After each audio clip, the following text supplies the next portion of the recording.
6시간에서 8시간이 걸려요. 하루가 길고 밤은 더 길게만 느껴지는 계절. 오늘도 침대에 누워 시계를 몇 번이나 바라보셨나요? 왜 이럴까? 나는 왜 요즘 따라 잠을 못 자는 걸까? 이런 고민 한 번쯤 해보셨을 거예요. 혹시 지금 고개를 끄덕이고 계신 분이 있나요? 여러분만 그런 게 아니에요. 저도 그랬습니다. 제가 직접 효과를 본 루틴들을 알려드릴 텐데요. 혹시 약 없이도 잠드는 법을 놓치고 싶지 않으시다면 지금 구독과 좋아요 버튼을 눌러주세요. 작은 클릭이지만 여러분의 건강한 밤을 만드는 큰 시작이 될 수 있습니다. 안녕하세요. 저는 60대 초반 여성 내과 의사입니다. 그리고 불면증이라는 걸 직접 겪은 사람입니다. 의사라는 직업을 가진 사람이 불면증에 시달렸다니 아이러니하지 않나요? 저 스스로도 그렇게 생각했어요. 의사인 내가 왜 이런 기본적인 것도 해결하지 못할까? 하면서 자책했거든요. 몇 해 전 가을 바쁜 진료를 마치고 평소처럼 씻고 나와서 조용한 음악을 청취하며 따뜻한 물 한 잔 마시며 아주 평범하게 하루를 마무리하려 했습니다. 그런데 이상하게 잠이 오지 않더라고요. 새벽까지 뒤척이고 눈을 감고 억지로 잠을 청해봤지만 1시간, 2시간 새벽 3시가 훌쩍 넘도록 그대로였습니다. 여러분도 이런 경험 있으시죠? 그러다가 시계를 보면 11시 그리고 다시 보면 12시 또 보면 새벽 2시. 그리고 마지막에는 거의 절망적인 마음으로 새벽 4시를 확인하게 되는 그 답답함, 마음을 저도 정말 잘 알아요. 처음엔 그저 피곤해서 그러겠지 했지만 그 밤은 며칠이 지나도 몇 주가 지나도 계속됐습니다. 그리고 더 놀라운 건 저만 그런 게 아니라는 거였습니다. 진료실에서 제가 직접 들은 이야기예요. 선생님, 요즘은 새벽 4시가 되면 꼭 눈이 떠져요. 낮에는 피곤해서 아무것도 못하겠고, 낮에 자면 밤에 잠이 안 올까봐 잠도 안 와요. 잠들어도 자꾸 깨서 토막잠만 자요. 아침에 일어나면 더 피곤해요. 이야기를 들어보시니 맞아, 나도 그래 하고 계신 분들 정말 많을 거예요. 이런 증상들이 얼마나 고통스러운지 경험해보지 않은 사람은 모르거든요. 이렇게 말씀하시는 분들 대부분이 저와 같은 50에서 60대 여성분들이었습니다. 그 중에는 하루하루가 너무 힘들다며 눈물까지 보이신 분도 계셨어요. 특히 기억에 남는 환자분이 계세요. 65세 김 여사님이었는데요. 처음 오셨을 때 정말 지쳐 보이셨어요. 선생님, 밤마다 시계와 전쟁을 해요. 시간만 자꾸 확인하게 되고 잠 안 온다는 생각에 더 잠이 안 와요. 낮에는 멍하고 손자들이 와도 제대로 놀아주지 못하겠어요. 라고 하시더라고요. 여러분, 이런 이야기들이 너무 현실적이지 않나요? 어쩌면 지금 여러분이 겪고 계신 증상과 비슷하실 거예요. 그 이야기를 들으며 저는 의사로서가 아니라 그저 한 사람으로서 이렇게 느꼈습니다. 이건 단순한 기분 탓이 아니구나. 정말 많은 사람들이 가을만 되면 괴로워하고 있구나. 이건 혼자만의 문제가 아니라 우리 모두의 문제구나. 그래서 지금도 밤에 불면증으로 괴로워하시는 분들에게 도움이 될 수 있게 좋은 정보 공유해 드릴게요. 그것도 딱 3가지 지금부터 하나씩 자세히 설명드릴게요. 첫 번째는 햇빛 부족입니다. 가을이 되면 낮이 짧아지고 해가 빨리 집니다.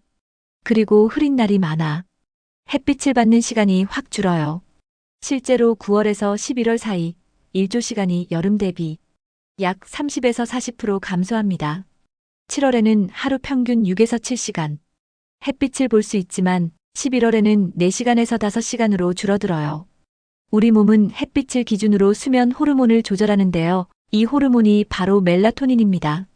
멜라토닌이라는 말 들어보신 적 있으시죠? 그런데 이 멜라토닌이 어떻게 작동하는지 정확히 아시는 분은 많지 않을 거예요. 멜라토닌은 어두워질수록 분비되어 우리 몸을 잠들 준비로 이끌어요. 그런데 낮에 햇빛을 충분히 받지 않으면 이 멜라토닌이 제대로 만들어지지 않아서 밤에 잠들기 어려워지는 거죠. 이걸 쉽게 비유하면 멜라토닌은 우리 몸의 취침 알람이에요. 낮에 햇빛을 충분히 받아야지. 이 알람이 정확한 시간에 울리는 거죠. 햇빛이 부족하게 되면 알람이 고장 나는 거예요. 두 번째 이유는 체온 조절의 혼란입니다. 가을은 일교차가 큽니다. 낮엔 따뜻하다가 아침 저녁엔 쌀쌀하죠. 가을철 일교차는 보통 10에서 15도 정도 됩니다. 낮에는 25도까지 올라가다가도 새벽에는 10도 아래로 내려가기도 해요. 우리 몸은 이런 급격한 변화에 적응하느라 스트레스를 받게 됩니다. 몸은 잠들기 전에 체온이 천천히 내려가야 하는데 이런 급격한 온도 차는 몸을 긴장시키고 숙면을 방해하게 됩니다. 여러분, 혹시 잠들기 전에 발이 차가워서 잠이 안 온 적 있으시죠? 아니면 반대로 너무 더워서 이불을 걷었다 덮었다 하신 적 있으시고요? 바로 체온 조절 때문이에요. 세 번째는 활동량 부족입니다. 덥고 습한 여름이 지나고 가을엔 사람들이 집에 머무는 시간이 많아지죠. 걷는 시간도 줄고 움직이는 양도 줄고 우리가 활동할 때 뇌에서는 아데노신이라는 물질이 쌓입니다. 이 아데노신이 쌓일수록 졸음이 몰려와요. 그런데 활동량이 줄면 아데노신도 충분히 쌓이지 않아서 몸은 피곤하지 않고 잠은 더 오지 않게 됩니다. 제 환자분 중에 이런 분이 계셨어요. 여름에는 새벽 운동도 하고 시장도 자주 가셨는데 가을 되니까 추워서 집에만 계시게 됐대요. 그러더니 밤에 잠이 안 온다고 하시더라고요. 활동량과 수면의 관계를 보여주는 전형적인 사례였어요. 자, 여기까지 들으시고 아, 그래서 내가 잠을 못 자는구나 하고 이해하셨을 거예요. 그런데 여러분, 여기서 끝이 아니에요.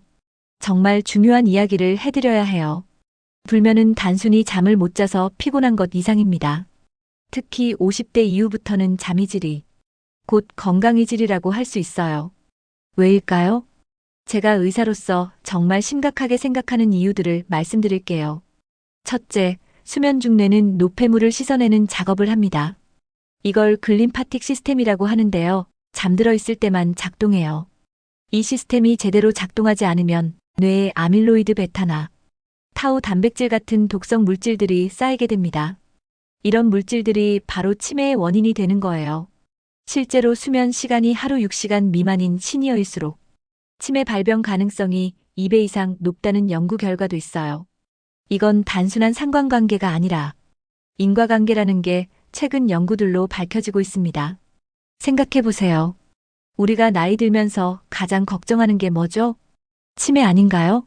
그런데 그 치매를 예방하는 가장 간단하고 확실한 방법 중 하나가 바로 잘 자는 거예요. 둘째, 잠이 부족하면 낮에 졸음이 몰려와서 낙상사고로 이어지기 쉽습니다. 실제로 65세 이상 시니어의 낙상사고 중 약 30%가 수면 부족과 관련이 있다는 연구가 있어요. 집중력이 떨어지고 반응 속도가 느려지고 균형 감각도 둔해지거든요. 특히 뼈가 약한 시니어에게는 낙상은 단순한 사고가 아니라 골절, 장기 입원, 일상생활의 상실까지 이어질 수 있습니다. 제가 아는 분 중에서 72세 할머니가 계셨는데요. 며칠간 잠을 못 주무신 상태에서 화장실에 가다가 넘어지셔서 고관절 골절을 당하셨어요. 수술하시고 6개월간 침상 생활을 하시면서 근력이 많이 떨어지셨죠. 지금도 지팡이 없이는 걷기 어려우세요. 셋째, 잠을 못 자면 혈당과 혈압 조절이 어려워집니다. 수면이 부족하면 스트레스 호르몬인 코르티솔이 과다 분비되고 인슐린 저항성이 높아집니다. 그 결과 혈당이 올라가고 혈압도 상승하게 되죠. 실제로 당뇨병 환자가 수면 시간이 5시간 미만이면 혈당 조절이 30% 더 어려워진다는 연구 결과가 있어요. 고혈압, 당뇨 환자에게 불면은 정말 큰 위협이죠. 그리고 넷째, 가장 안타까운 건 정신적인 영향입니다. 불면이 반복되면 마음이 자꾸 예민해지고 오늘도 또 못 자면 어떡하지 하는 수면 불안이 생깁니다. 이게 정말 악순환이에요. 잠 못 잘까봐 걱정하니까 더 잠이 안 오고 잠이 안 오니까 더 걱정하게 되고 이런 식으로 계속 반복되는 거죠. 이게 결국 우울감과 무기력으로 이어지고 삶의 질이 전반적으로 떨어지게 됩니다. 여러분, 지금까지 듣고 보니까 좀 무서우시죠? 그런데 걱정하지 마세요. 제가 왜 이렇게 심각하게 말씀드렸냐면 반대로 말하면 잠만 잘 자도 이 모든 문제들을 예방할 수 있다는 뜻이거든요. 그런 저도 방법을 찾았습니다. 그것도 약이 아니라 루틴이었습니다. 여러분, 저는 의사니까 당연히 처음엔 약부터 생각했어요. 수면제를 먹을까도 고민했고요. 수면제는 근본적인 해결책이 아니라는 걸 알고 있었어요. 의존성도 생기고 자연스러운 수면 패턴도 망가뜨리거든요. 그래서 다른 방법을 찾기 시작했죠. 하루아침에 바뀐 건 아니었어요. 하지만 조금씩 실천해보니 거짓말처럼 달라졌습니다. 처음 일주일은 정말 힘들었어요. 이게 정말 효과가 있을까 싶었거든요. 그렇지만 의사로서의 지식과 환자로서의 절실함이 저를 포기하지 않게 만들었어요. 제가 한 일은 간단합니다. 처음에는 그냥 베란다에서 햇빛을 받았어요. 그렇지만 유리창을 통한 햇빛은 효과가 떨어진다는 걸 알고 직접 밖으로 나가기 시작했어요. 마당에서 또는 가까운 공원에서 20분간 산책을 했죠. 비 오는 날에는 어떻게 했냐고요? 밝은 조명 아래에서 책을 읽거나 창가에 최대한 가까이 앉아 있었어요. 완벽하지는 않지만 그나마 도움이 됐거든요. 카페인은 우리 몸에서 완전히 분해되는데 6시간에서 8시간이 걸려요. 오후 6시에 커피를 마시면 자정이 되어도 몸에 카페인이 남아있다는 뜻이죠. 저는 오후 2시 이후로는 아예 카페인을 끊었어요. 대신 허브차나 따뜻한 물을 마셨죠. 처음엔 오후에 졸리기도 했지만 그것도 적응되더라고요. 잠들기 3시간 전에는 무거운 음식을 피해야 해요. 소화 때문에 몸이 활성화되거든요. 저는 저녁 7시 이전에 식사를 마치고 가볍고 따뜻한 음식 위주로 먹었어요. 특히 국물 요리가 좋더라고요. 몸을 따뜻하게 해주고 소화도 잘 되고 포만감도 적당해서 잠드는데 방해가 안 됐어요. 스마트폰에서 나오는 블루라이트는 멜라토닌 분비를 억제한다는 건 이제 다들 아시죠? 저는 잠들기 1시간 전부터 모든 전자기기를 끄고 침실에는 아예 가져가지 않았어요. 대신 침대 옆에 시계나 책을 두었죠. 처음엔 심심했지만 마음이 더 평온해지는 걸 느꼈어요. 족욕은 정말 효과가 좋았어요. 따뜻한 물에 발을 담그고 있으면 혈관이 확장되면서 자연스럽게 체온이 내려가거든요. 이게 수면에 도움이 되는 거죠. 그리고 간단한 스트레칭으로 몸의 긴장을 풀어주고 조용한 클래식 음악이나 자연의 소리를 들으면서 마음을 진정시켰어요. 처음엔 이게 무슨 도움이 될까 싶었지만 3일, 5일, 일주일이 지나면서 정말 신기한 변화가 일어났어요. 잠들기까지 시간이 점점 짧아졌고 중간에 깨는 횟수도 줄었습니다. 그리고 가장 놀라운 건 아침에 일어났을 때의 컨디션이 완전히 달라졌다는 거예요. 그리고 2주쯤 지났을 때 저는 오랜만에 밤 11시에 잠들어 새벽 5시까지 단 한 번도 깨지 않고 잤습니다. 그날 아침 저는 정말 울컥했어요. 아, 내가 다시 잘 수 있구나. 여러분, 오랫동안 잠 못 자본 사람만이 알 수 있는 그 기쁨이에요. 마치 잃어버린 보물을 다시 찾은 기분이었달까요? 이 루틴을 제 친구 미정 언니에게도 권했어요. 처음엔 그런다고 잠이 오겠어? 하며 반신반의했죠. 야, 너는 의사니까 그렇지 나 같은 일반인한테도 효과가 있을까? 이런 식으로 말이에요. 그런데요, 2주 후 그녀에게서 전화가 왔습니다. 야, 진짜네. 나 요즘은 새벽에 안 깨 눈도 안 붓고 피부도 좀 좋아진 것 같아. 미정 언니가 가장 먼저 시작한 건 아침 햇빛 쬐기였어요. 처음엔 5분부터 시작해서 점차 20분까지 늘려갔대요. 그리고 스마트폰 끄기도 단계적으로 했다고 하더라고요. 처음엔 자기 전 30분만 끄다가 1시간, 1시간 30분. 이런 식으로 말이에요. 가장 힘들어했던 건 카페인 끊기였어요. 평생 하루에 커피를 5잔에서 6잔씩 마셨거든요. 하지만 서서히 줄여가면서 결국 오후 2시 이후로는 완전히 끊었대요. 지금은 하루 20분 산책은 그녀의 루틴이 되었고 자기 전 스마트폰 대신 시집을 읽는다고 해요. 그리고 6개월 후 미정 언니가 저한테 이런 말을 했어요. 내가 이렇게 깊게 잘 수 있는 줄 몰랐어.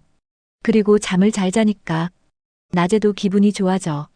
이건 단순한 수면 개선이 아니라 삶의 리듬이 되찾아진 순간이었습니다. 그 후로 저는 제 환자분들에게도 이 방법을 권하기 시작했어요.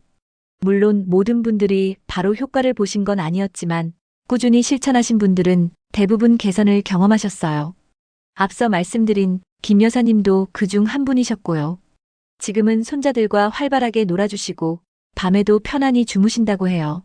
자, 여러분, 지금까지 제 이야기를 들으시면서 나도 해볼 수 있을까? 하는 생각이 드실 거예요. 당연히 가능합니다. 여러분, 한꺼번에 다 하려고 하지 마세요. 그렇게 하시면 며칠 못 가서 포기하게 되거든요. 딱 하나만 오늘부터 실천해 보세요. 오늘 밤 자기 전 스마트폰 끄기 가장 쉬우면서도 효과가 빠른 방법이에요. 오늘 밤부터 잠들기 1시간 전에는 스마트폰을 꺼보세요. 처음엔 30분부터 시작해도 좋아요. 스마트폰 대신 책이나 잡지를 준비해 두세요. 알람은 일반 시계를 사용하세요. 침실에는 아예 가져가지 마세요. 아침에 창문 열고 햇살 받기 기상 후 30분 이내에 창문을 활짝 열고 햇빛을 받아보세요. 베란다나 마당에서 10분에서 20분간 가벼운 스트레칭을 하시면 더욱 좋아요. 날씨별 대안들도 말씀드릴게요. 추운 날은 창문을 열고 실내에서 햇빛 받기. 흐린 날은 밖으로 나가서 산책하기. 따뜻한 차 한 잔 마시기. 저녁 시간에 캐모마일 차, 라벤더 차, 따뜻한 우유 등을 마셔보세요. 카페인이 없는 음료로요. 몸을 따뜻하게 해주는 게 중요해요. 저녁은 소화 잘 되는 가벼운 식사 잠들기 3시간 전에는 식사를 마치고요. 국물 요리나 죽 같은 부담 없는 음식을 드세요. 여러분, 이 중에서 딱 하나만 골라서 일주일 동안 꾸준히 해보세요. 그 작은 실천 하나가 내일을 바꾸고 이번 가을을 바꾸고 당신의 삶 전체를 바꿀 수 있습니다. 흔한 실수들과 주의사항도 있어요. 제가 환자분들을 상담하면서 자주 보는 실수들이 있어요. 미리 알아두시면 여러분은 같은 실수를 하지 않으실 거예요. 너무 완벽하게 하려고 하기. 오늘 햇빛 못 받았으니까 망했다. 어제 스마트폰 봤으니까 소용없다. 이런 식으로 생각하시는 분들이 많아요. 완벽하지 않아도 괜찮아요. 100점 중 70점만 해도 충분히 효과가 있어요. 결과를 너무 빨리 기대하기 수면 패턴이 바뀌는 데는 최소 2주 3주는 걸려요.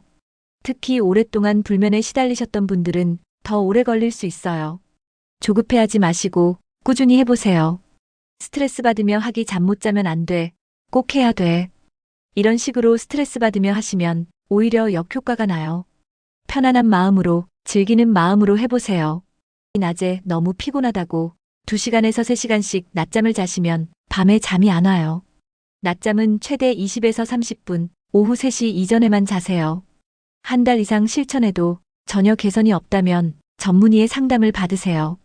잠들기 전 심장이 두근거리거나 숨이 가쁘다면 의학적 검사가 필요해요. 낮에 갑자기 의식을 잃거나 쓰러진다면 즉시 병원에 가세요. 계절별 수면 관리법도 있어요. 오늘은 가을 불면에 대해 주로 말씀드렸지만 다른 계절에도 각각 특성이 있어요. 미리 알고 준비하시면 1년 내내 숙면을 취하실 수 있어요. 겨울에는 일조량이 더욱 줄어들어요. 이때는 오전 10시 이전에 햇빛 받기가 더욱 중요해져요. 실내 온도는 18에서 20도로 유지하고 너무 건조하지 않게 습도도 관리해 주세요. 봄에는 꽃가루나 황사 때문에 알레르기가 생기기 쉬워요. 알레르기성 비염이 있으면 잠을 설치게 되거든요. 공기청정기나 마스크를 활용하시고 침실 환기도 자주 해주세요. 여름에는 더위 때문에 잠들기 어려워요. 에어컨 온도는 25도에서 26도로 설정하고 선풍기를 벽이나 천장을 향해 틀어서 공기 순환을 도와주세요. 냉방병 예방을 위해서는 얇은 이불은 꼭 덮으시고요. 가족과 함께 사시는 분들도 많으실 거예요. 가족의 협조가 있으면 수면 개선이 훨씬 쉬워져요. 나 요즘 잠 못 자서 힘들어. 저녁 9시 이후에는 TV 소리 좀 줄여줄 수 있을까? 이런 식으로 구체적으로 부탁해보세요. 대부분의 가족들은 기꺼이 협조해 줄 거예요. 함께 실천하기 가능하다면 가족과 함께 아침 산책을 하거나 함께 허브차를 마시는 시간을 가져보세요. 혼자 하는 것보다 훨씬 즐겁고 지속하기 쉬워요. 가끔 아무리 노력해도 정말 잠이 안 오는 밤이 있을 거예요. 그럴 때 어떻게 하시면 될까요? 20분이 지나도 잠이 안 오면 일어나서 다른 활동을 해보세요. 조용한 음악을 듣거나 따뜻한 차를 마시거나 가벼운 독서를 하세요. 졸음이 올 때까지 기다렸다가 다시 침대로 가세요. 간단한 호흡법이에요.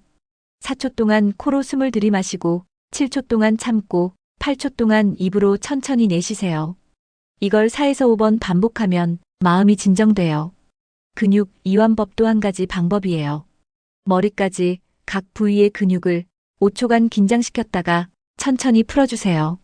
발가락에 힘주고 빼고 종아리에 힘주고 빼고 이런 식으로 전신을 이완시켜 보세요. 여러분께 희망을 드리고 싶어요. 제가 지금까지 상담한 분들 중에서 꾸준히 실천하신 분들은 정말 놀라운 변화를 경험하셨거든요. 제 환자 중에는 75세의 조씨 할머니는 처음 오셨을 때는 하루에 3시간에서 4시간밖에 못 주무셨어요. 그런데 3개월 후에는 7시간에서 8시간씩 편안히 주무시게 됐어요. 손자들이 나보고 얼굴이 밝아졌다고 해요라고 말씀하시더라고요.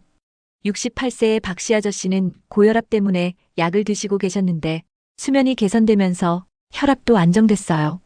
의사와 상의해서 약의 용량도 줄일 수 있었고요. 65세의 이씨 아주머니는 우울감 때문에 힘들어 하셨는데 잠을 잘 자시게 되면서 웃음이 늘어나셨어요. 다시 살아가는 기분이에요라고 말씀하셨어요. 여러분, 이분들이 특별한 사람들이었을까요? 아니에요. 여러분과 똑같은 평범한 시니어들이었어요.